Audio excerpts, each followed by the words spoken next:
Tu m'entends bien? Bonjour et Oui, je t'entends bien. bienvenue Ok. dans l'Almanach des Fées Célestes. Et je suis ravi d'être avec vous, avec toi, Joël, pour commencer. Merci d'être là.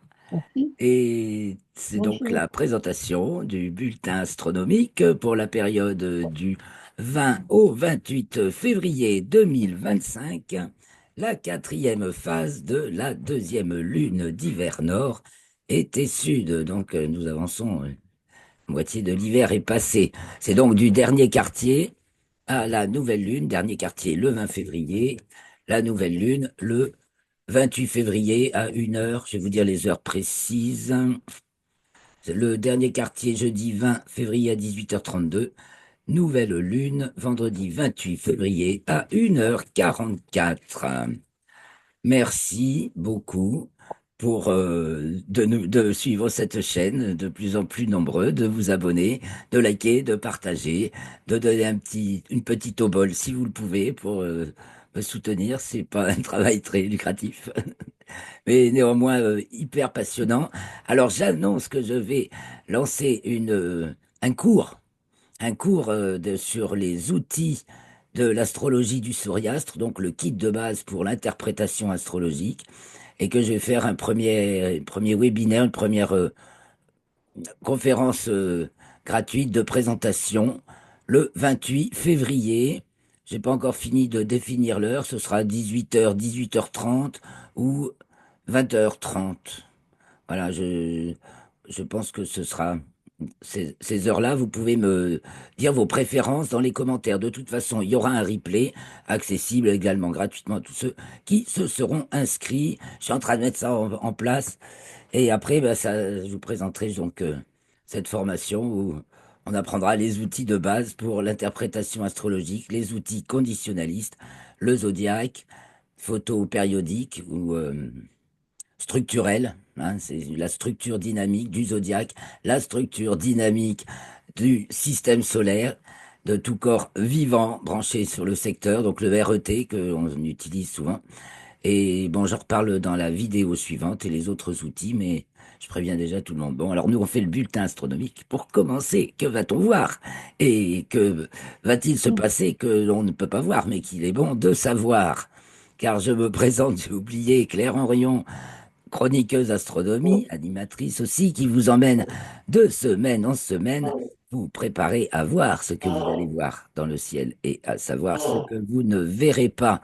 Donc cette semaine, dernier quartier jusqu'à la nouvelle lune, ça veut dire qu'au dernier quartier, la lune se lève au milieu de la nuit et elle culmine quand le soleil se lève et elle se couche à midi. On la voit dans la matinée en croissant de plus en plus fin. Donc elle se lève de plus en plus tard en deuxième moitié de nuit. Et le jour du dernier croissant, bah, c'est le 27. Attendez, je sais plus. On va voir ça en précision avec la fiche. C'est le 27 ou le 26. Et le 26, dernier croissant, le 26 au matin, toujours, dernier croissant, c'est toujours le matin. Et la nouvelle lune ayant lieu le 28 février à 1h44, eh bien, on peut tenter sa chance pour un premier croissant de lune le 28 février, le vendredi 28 février au soir à 19h20. Ce sera peut-être justement le moment où je ferai cette conférence de présentation du cours. Bon, alors, on va voir bah, le ciel. Passons tout de suite sur Stellarium. Je partage. Qu'est-ce qu'on voit dans le ciel en ce moment?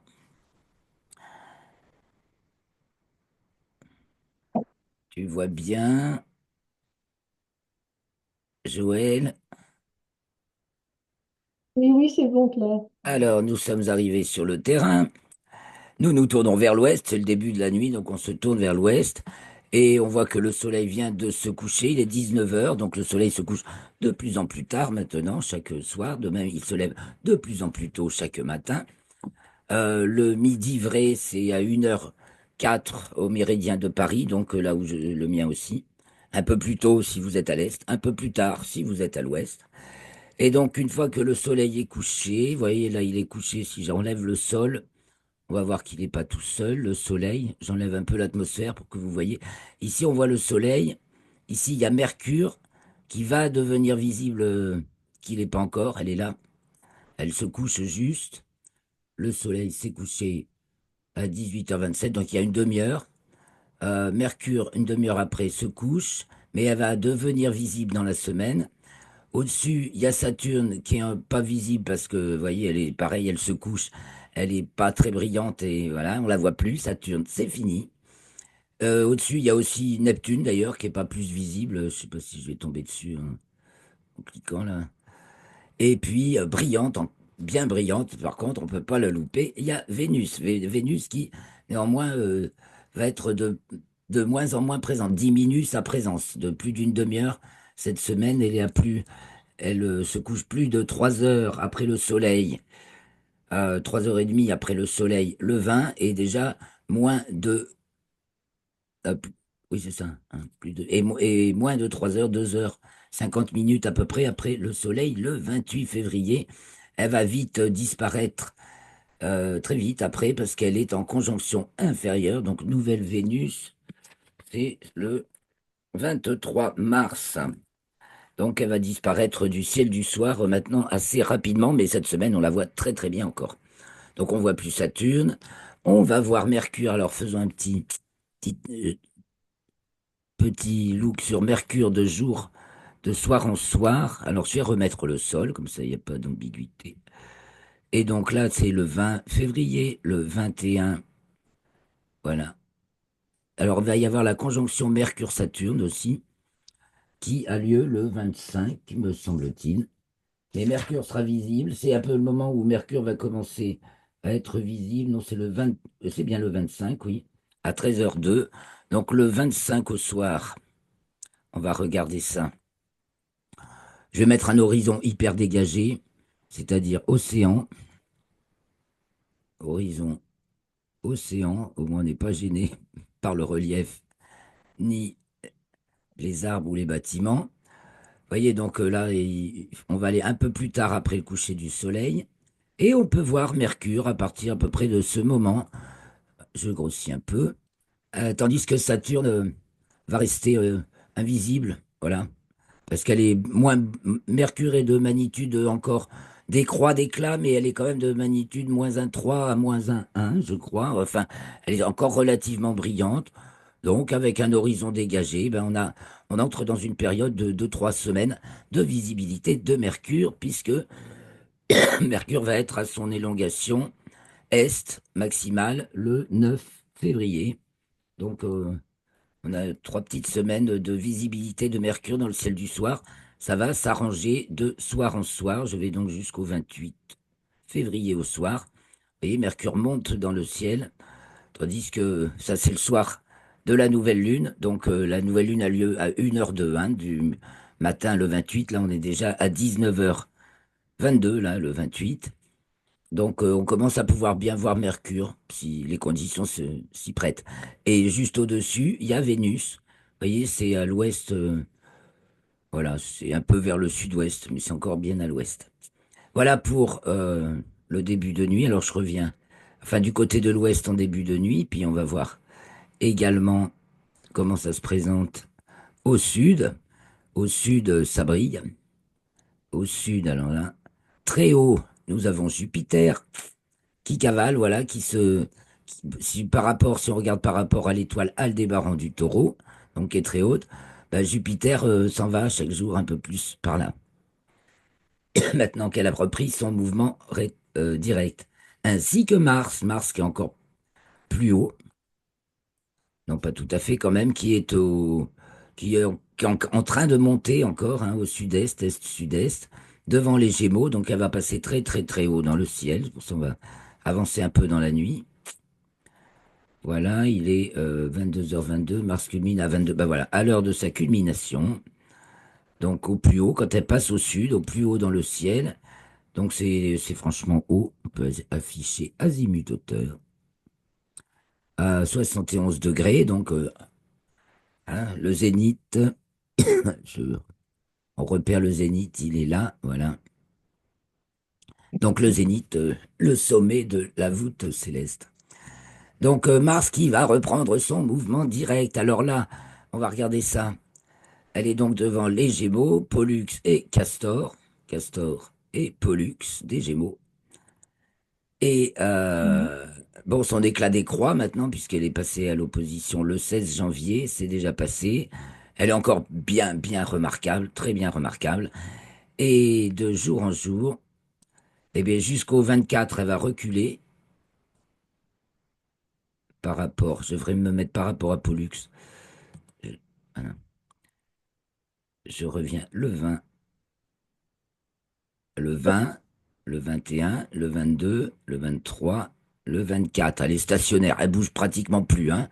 Et puis, le 24, elle reprend son mouvement direct. Donc maintenant, elle va repartir sur la gauche, en marche avant. Voilà. Donc là, je vais un peu plus loin. On la retrouvera alignée avec Castor et Pollux au mois d'avril. Et là, à ce moment-là, on la verra beaucoup moins. Je reviens là, je suis le 27 février. Voilà, donc en fait, on a toutes les planètes dans le ciel du soir, et on a même Mercure qui devient visible, Saturne qui ne l'est plus, et Neptune non plus, plus du tout. Alors du coup, j'ai oublié de vous parler d'Uranus, alors que c'est le très très bon moment pour observer Uranus, sortir vos jumelles, donc près des Pléiades. Voilà. Uranus est un petit peu en dessous des Pléiades. Là, il est 22h22 sur ma carte, donc autour de 22h. C'est un peu plus tôt qu'il faut l'observer, hein. Elle se couche aux alentours de 1h du matin. Donc là,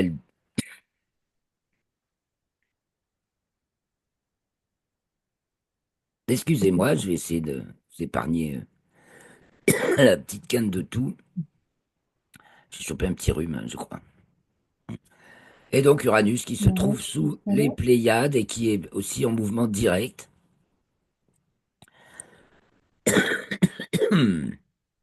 Je grossis,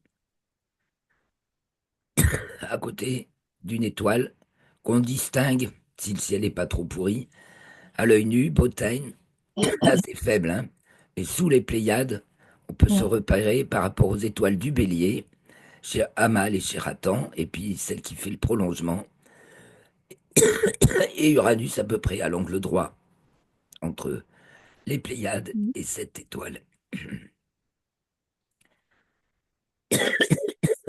Bon, mince, c'est pas la D'accord. grande forme aujourd'hui, je suis désolé.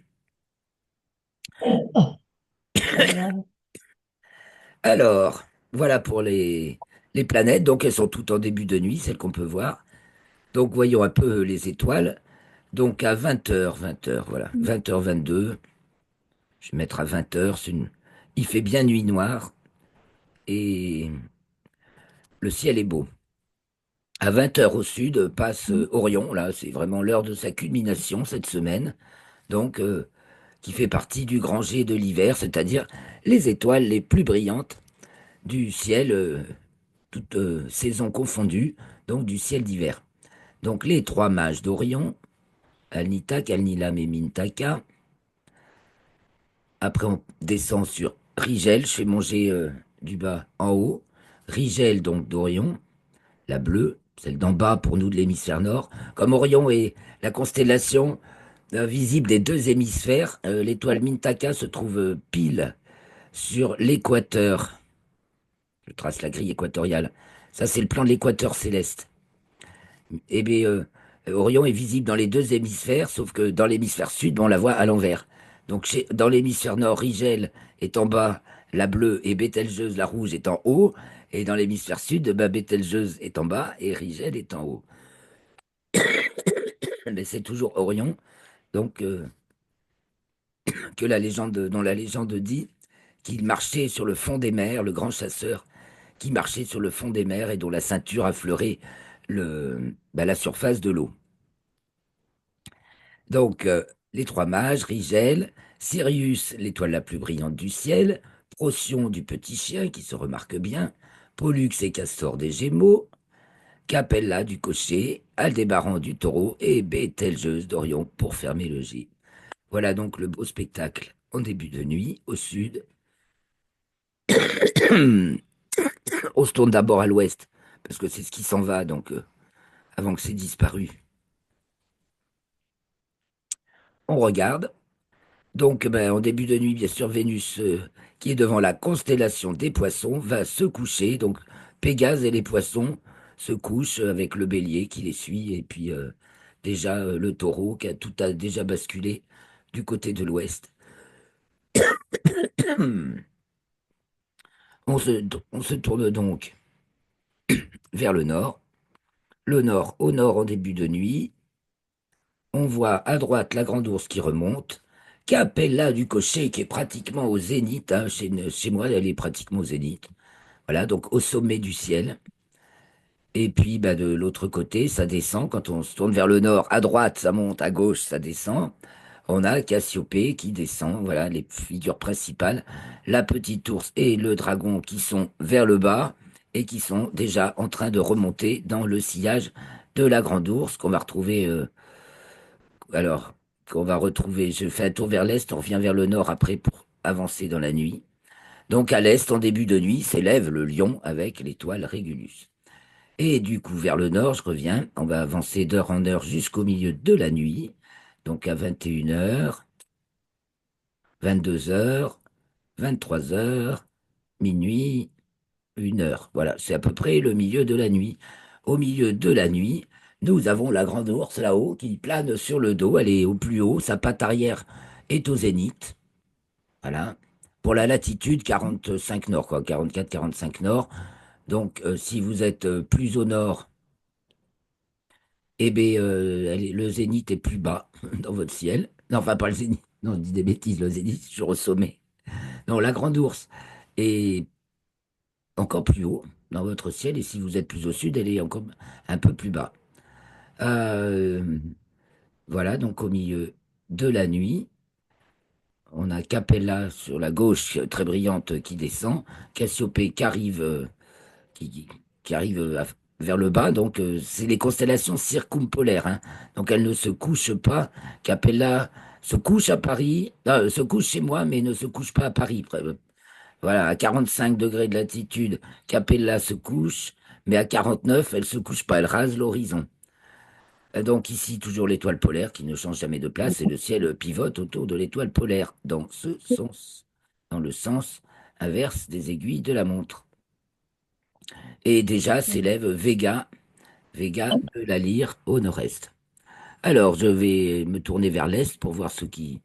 on regarde ce qui culmine aussi d'abord, et puis on verra ce qui se lève. Donc, bah, au milieu de la nuit, c'est le lion qui culmine en ce moment.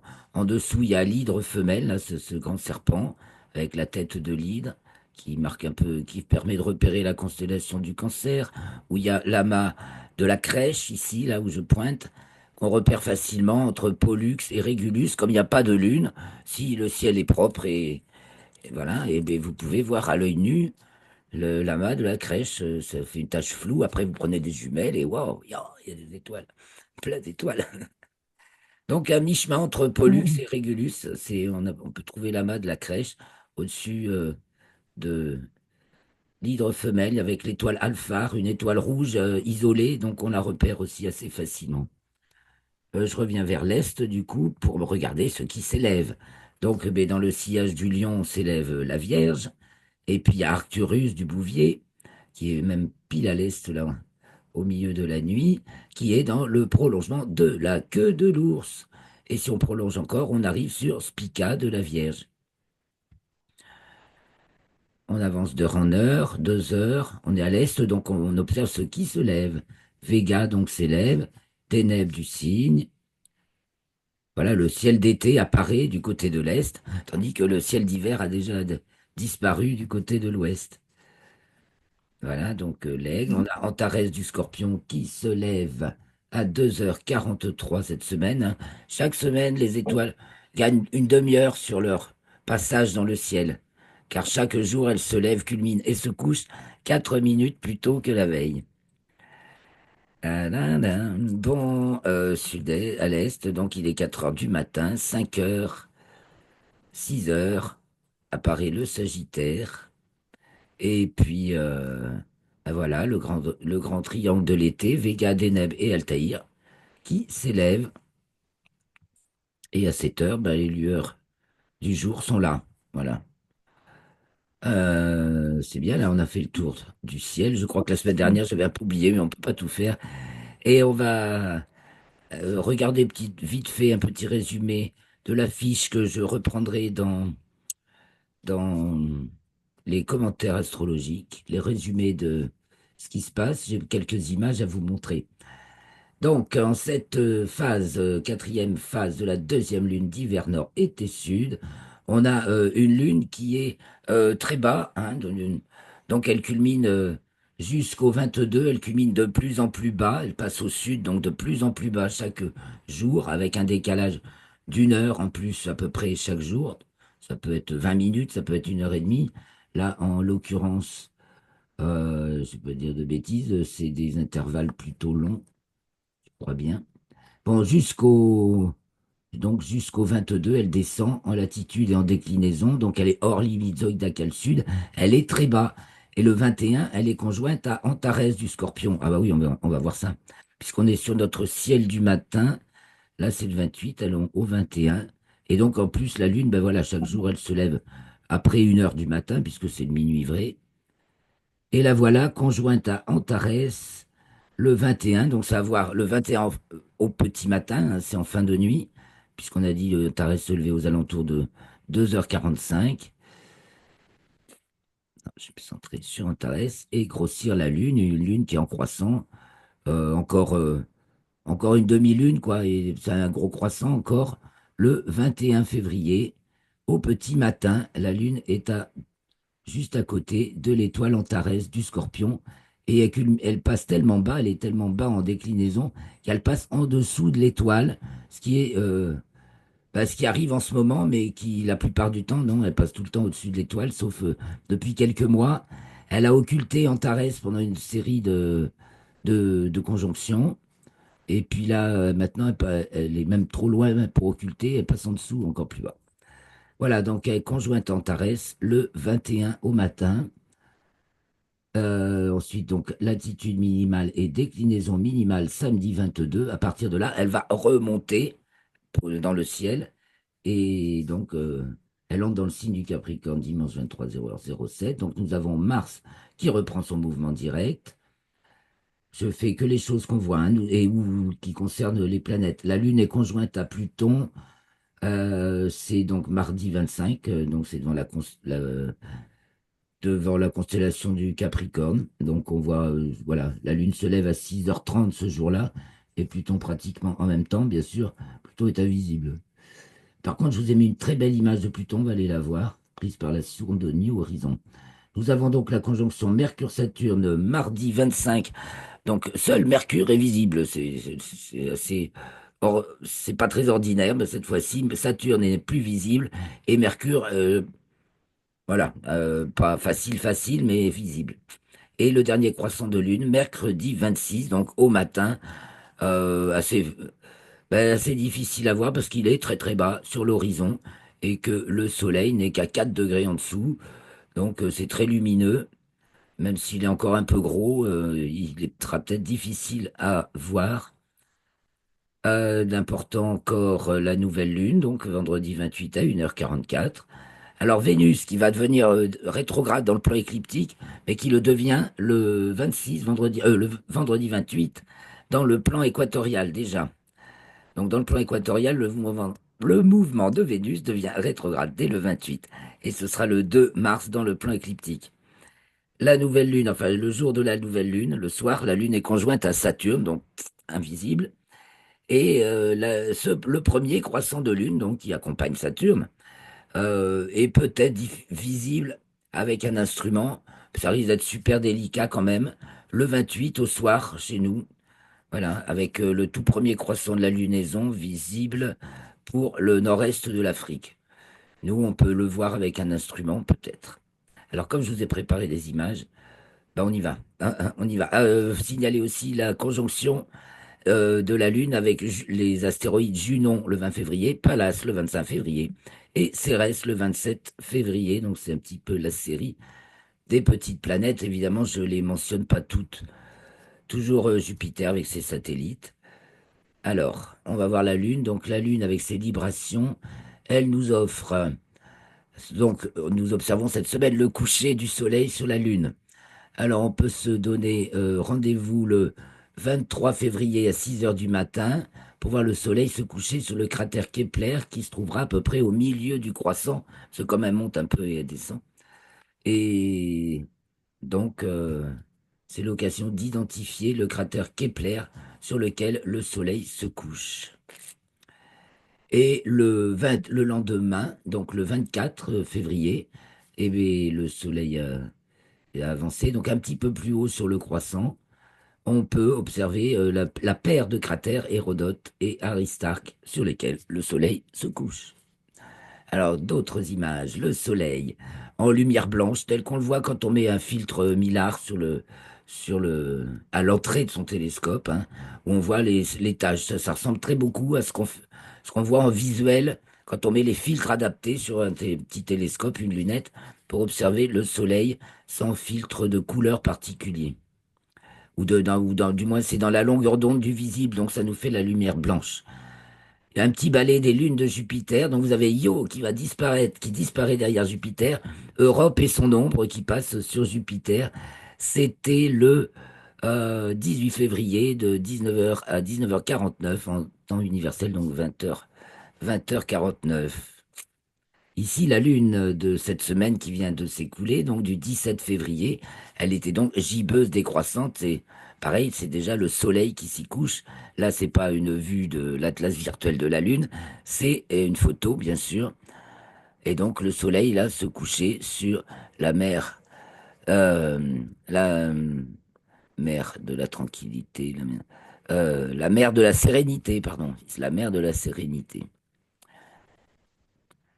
Je continue. Les Pléiades. Bah, une photo, une nouvelle photo des Pléiades.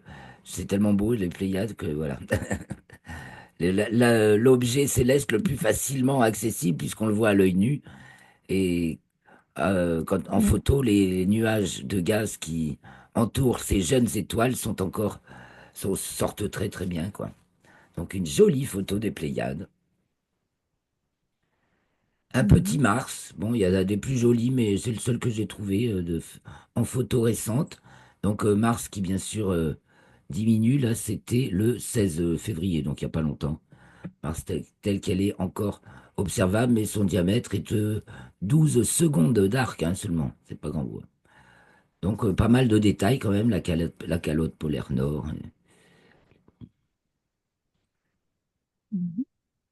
Ah, un disque protoplanétaire, observé déjà il y a une bonne vingtaine d'années ici par Hubble, un disque protoplanétaire donc autour d'une étoile qui est en train de naître, tout un disque de matière qui, qui, qui tourne et qui s'accrète éventuellement, et un jet polaire qui sort des deux côtés.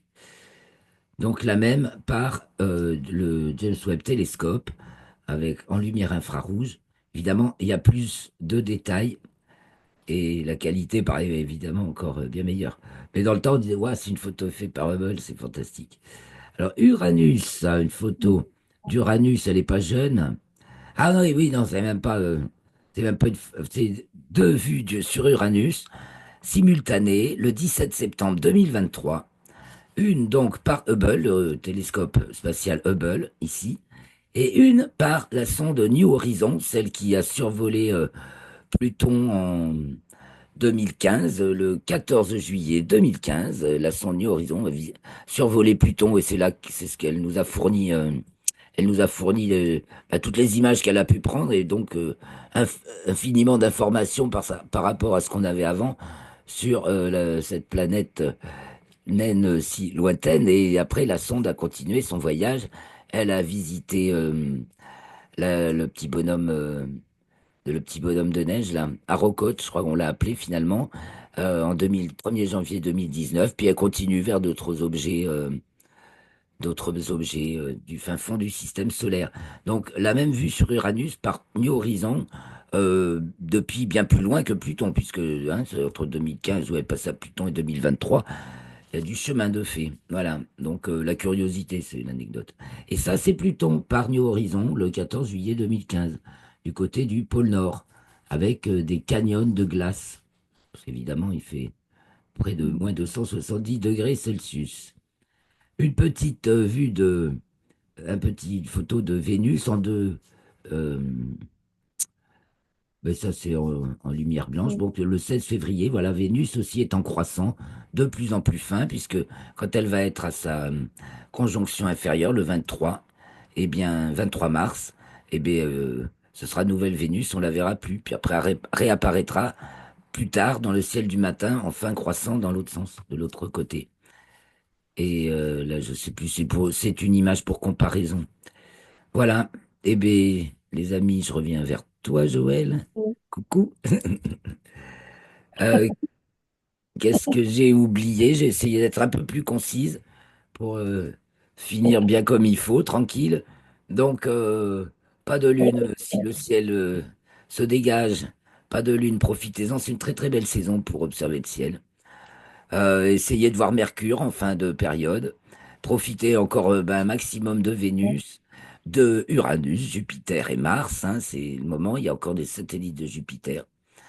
Je vous souhaite une très bonne semaine astronomique. On se donne rendez-vous pour les commentaires astrologiques, ceux qui le veulent, dans la prochaine vidéo. Très bonne semaine. Rendez-vous mercredi prochain à la même heure pour le début de la troisième lune d'hiver. Ciao Joël, ciao tout le monde. Merci beaucoup. Portez-vous bien. Les pieds sur terre, la tête dans les étoiles, les mains à l'œuvre et le cœur joyeux. Yes.